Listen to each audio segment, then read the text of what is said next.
শেৱালি ফুল যে ইমানেই ধুনীয়া লাগে নহয়নে এয়া গোটেই এই শেৱালি গছডালৰ পৰা এয়া তলত পৰি থকা শেৱালিবিলাক এয়া সদায় ৰাতিপুৱা আহি মই এইবিলাক উঠাই লৈ যাওঁ ভাল লাগে দেখিলেই ভাল লাগে গোটেই ৰাতি যেতিয়া আমি ওলাই আহোঁ গছডালৰ ওচৰলৈ শেৱালি ফুলৰ গোন্ধত গোটেইখন একদম আমোলমোলাই থাকে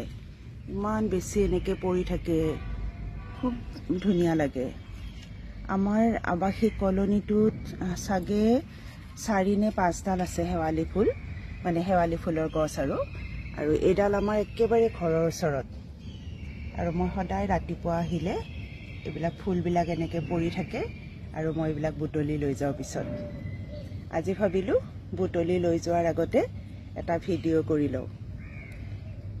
পাছত চাইও ভাল লাগিব ইমান যে ধুনীয়া গোন্ধত একদম আমোলমোলাই আছে গোটেই বহুত বহুত ফালে সিঁচৰতি হৈ আছে